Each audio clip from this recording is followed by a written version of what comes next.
افسوس صد افسوس یہ مسلم قوم صرف خوابیں دیکھتی ہے، صرف سپنا دیکھتی ہے کہ مجھے بھی ترقی کر جانا چاہیے، مجھے بھی اعلیٰ مقام پہ جا کر کے پہنچ جانا چاہیے، لیکن اس کے اسباب کیا ہیں، اس کے راستے کیا ہیں، اس کے اوپر وہ توجہ نہیں کرتی ہے۔ بستر پہ ایک دن سوئی ہوں تو اس کی سزا سزائے موت ہے، ایک دن سوئی ہوں اس کی سزا سزائے موت ہے۔ میں مسکرا اس لیے رہی ہوں، ہنس اس لیے رہی ہوں کہ جو زندگی بھر پھولوں کے بستر پہ سو رہا ہے، قیامت کے دن اللہ تعالیٰ اسے کیا سزا دے گا۔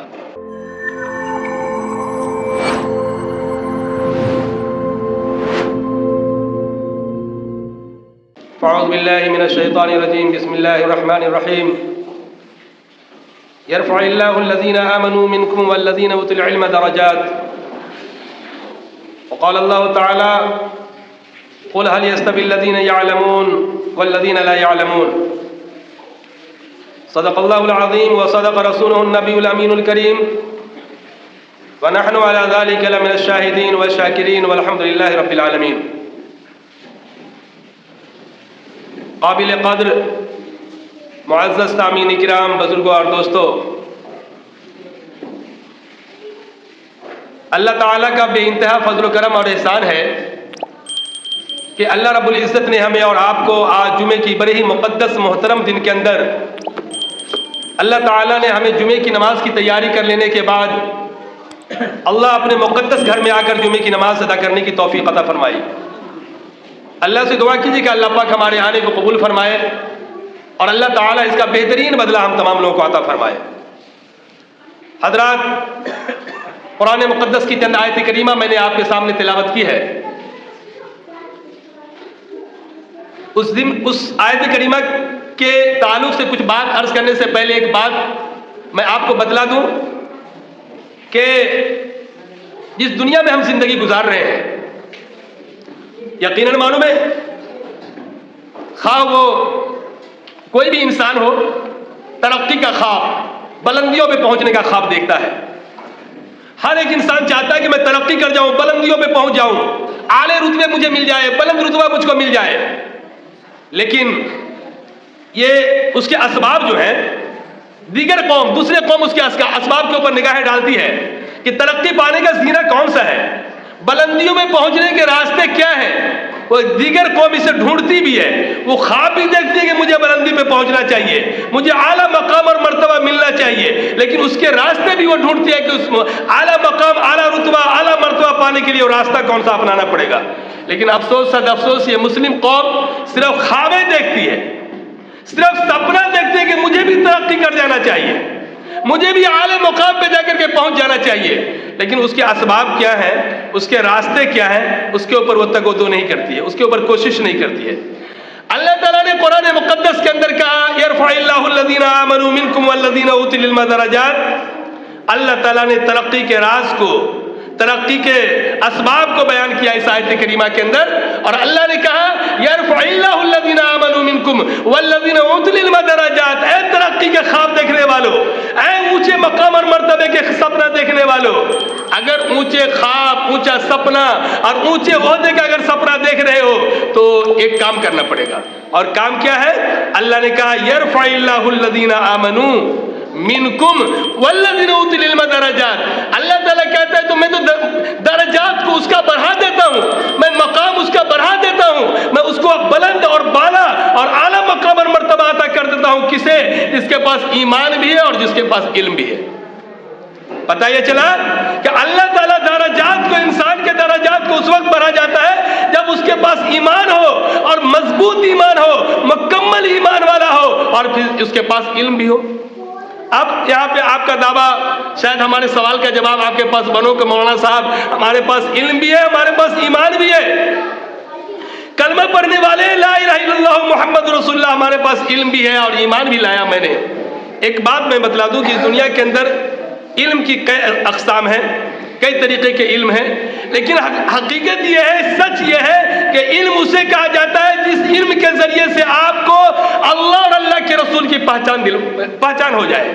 جس علم کے ذریعے سے وہ علم آپ کو اللہ اور اللہ کے رسول تک رسائی کروا دے، اس علم کے ذریعے سے آپ کا رشتہ اللہ اور اللہ کے رسول سے مضبوط ہو جائے، وہ رشتہ وہ علم ہے، اور اس علم کو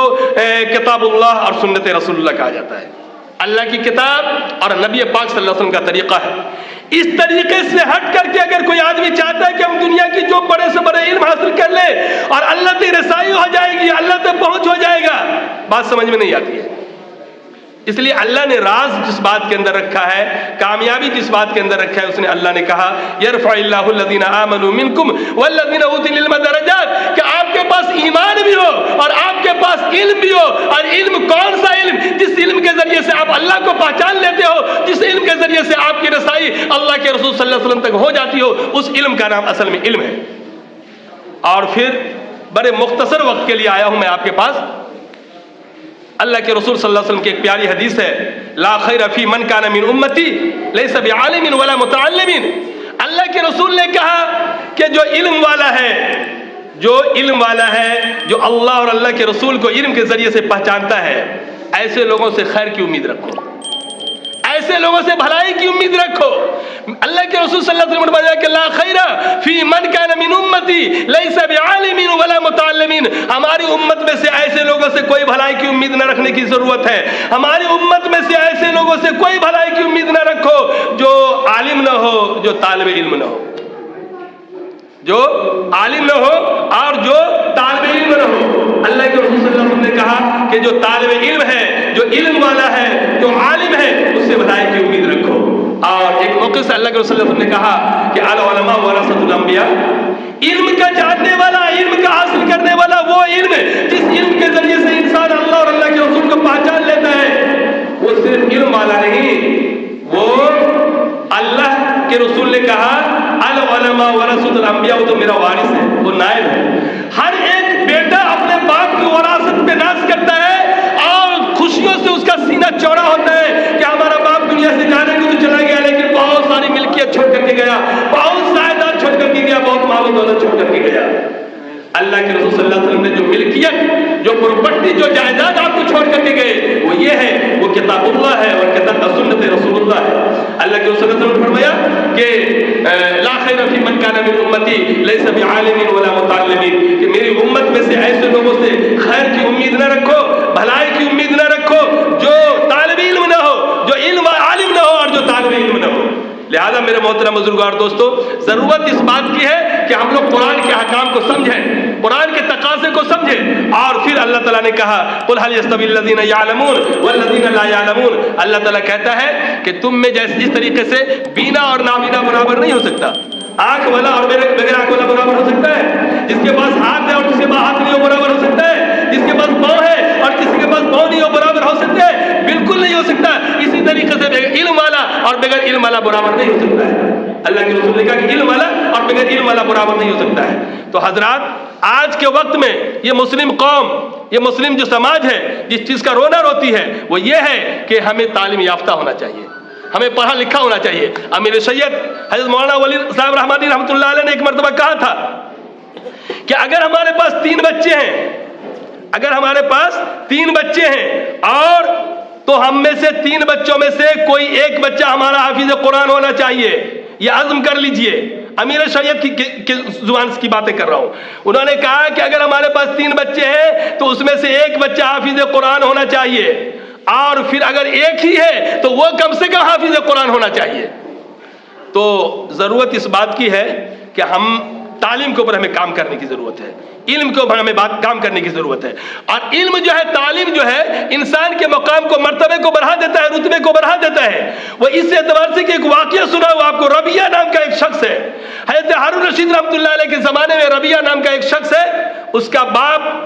ہارون رشید رحمۃ اللہ علیہ کے زمانے کا بہت بڑا سپہ سالار, بہت بڑا کمانڈر تھا. ہارون رشید رحمۃ اللہ علیہ نے ایک مرتبہ فوج کشی کی اور کہا, اس کے باپ کو بلایا اور کہا کہ بھائی کسی ملک کے اوپر چڑھائی کرنی ہے, لہذا تمام فوج کو بلائی جائے, تمام لشکر کو بلائی جائے, اور بلانے کے بعد کسی ملک کے اوپر چڑھائی کر دینا ہے. جب اس کا باپ روانہ ہوا اپنی ٹیم کو لے کر کے, اپنی لشکر, اپنی فوج کو لے کر کے, تو اس کے پاس 30 دینار تھے, 30 اشرفیاں تھی. وہ اپنی بیوی کو دیا اور کہا کہ میں اپنے بادشاہ کے حکم سے ملک کے دورے پہ جا رہا ہوں, تم جو ہے اسے اپنے ضرورت کے اوپر خرچ کرنا. جب وہ ہارون رشید رحمۃ اللہ علیہ کے زمانے کا سپہ سالار اپنے گھر سے نکلتا ہے, اپنی بیوی کو خرچہ دے کر کے نکلا, اور نکلنے کے بعد 27 سال تک وہ فوج کشی کرتا رہا, فوج کی کمانڈری کرتا رہا. ادھر جب اپنے گھر سے نکلا ہے تو اپنی بیوی کو حمل کی حالت میں چھوڑ کر کے نکلا. اور جب حمل کی حالت میں چھوڑ کر کے نکلا، 27 سال کے بعد جب وہ واپس آتا ہے تو دیکھتا ہے کہ میرے گاؤں میں، میری آبادی میں ایک نوجوان ہے جو 25-26 سال کا نوجوان ہے، اور اتنا قابل ہے، اتنا پڑھا لکھا ہے کہ عالم زادہ، مولانا زادہ، مفتی زادہ اور مفتی زادہ اور بادشاہ کی اولاد اور وزراء کی اولاد، اور سب جو ان کے اوپر اپنی جان کو نچھاور کرتا، اپنی پلکوں کو بچھائے ہوا ہے۔ یہ شخص جب واپس اپنے گھر آتا ہے، بیوی بڑی خوش ہوتی ہے، بیوی دسترخوان لگاتی ہے، کھانے پہ بیٹھتی ہے، اور بیٹھنے کے بعد شوہر کہتا ہے کہ وہ جو 37 دینار میں نے تمہیں خرچے کے لیے دے کر کے گیا تھا اس کا حساب دو۔ کہا کہ آپ آرام سے کھانا کھائیں، میں حساب دیتی ہوں۔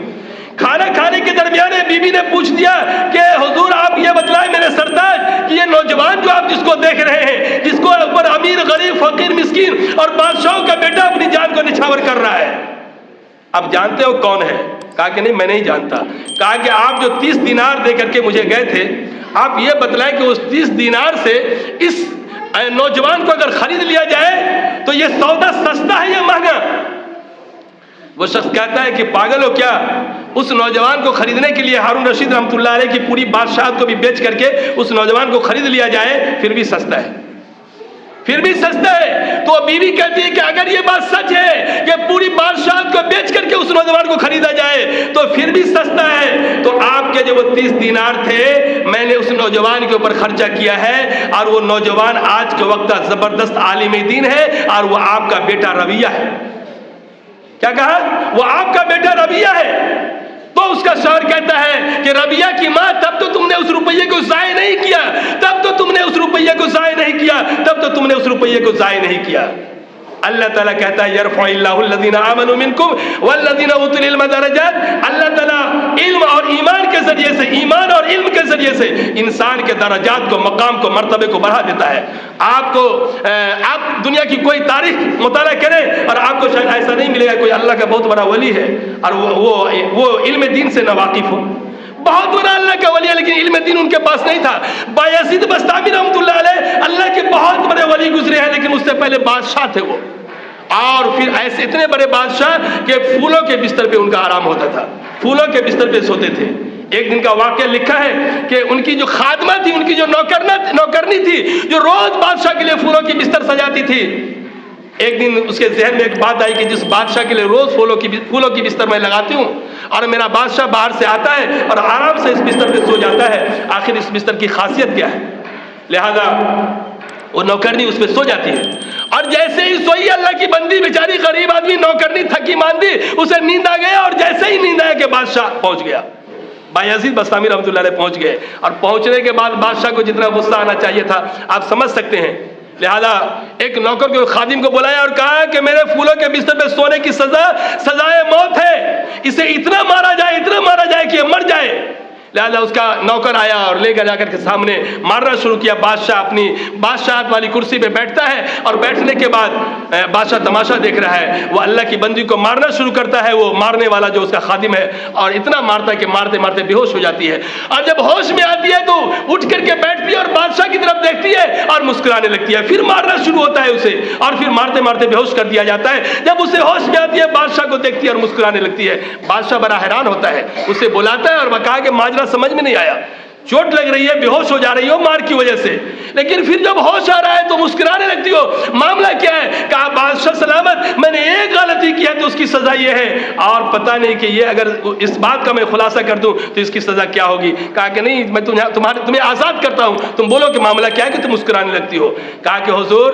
پھولوں کے بستر پہ ایک دن سوئی ہوں تو اس کی سزا سزائے موت ہے، ایک دن سوئی ہوں اس کی سزا سزائے موت ہے، میں مسکرا اس لیے رہی ہوں، ہنس اس لیے رہی ہوں کہ جو زندگی بھر پھولوں کے بستر پہ سو رہا ہے، قیامت کے دن اللہ تعالیٰ اسے کیا سزا دے گا، قیامت کے دن اللہ تعالیٰ اسے کیا سزا دے گا۔ اس لیے میرے محترم بزرگوں اور دوستو، دنیا میں ترقی چاہتے ہیں، دنیا نہیں، دنیا اور آخرت کے اندر ترقی چاہتے ہیں تو آپ کو علم حاصل کرنا پڑے گا، پڑھنا پڑے گا، اور تعلیم حاصل کرنا پڑے گا، اور خوب تعلیم حاصل کرنا پڑے گا، تب جا کر کے آپ کسی کے آنکھ میں آنکھ ملا کر کے بات کر سکتے ہیں، مخالف ہو کے آنکھ میں آنکھ ملا کر کے بات کر سکتے ہیں، اور پھر آپ دنیا کے کسی بھی اونچے مقام پہ آپ عہدہ حاصل کر سکتے ہیں۔ لہذا دوستو، میں جو باتیں آپ کے سامنے تعلیم کے تعلق سے کیا ہوں، تعلیم کا ایک ادنا سا خادم ہوں،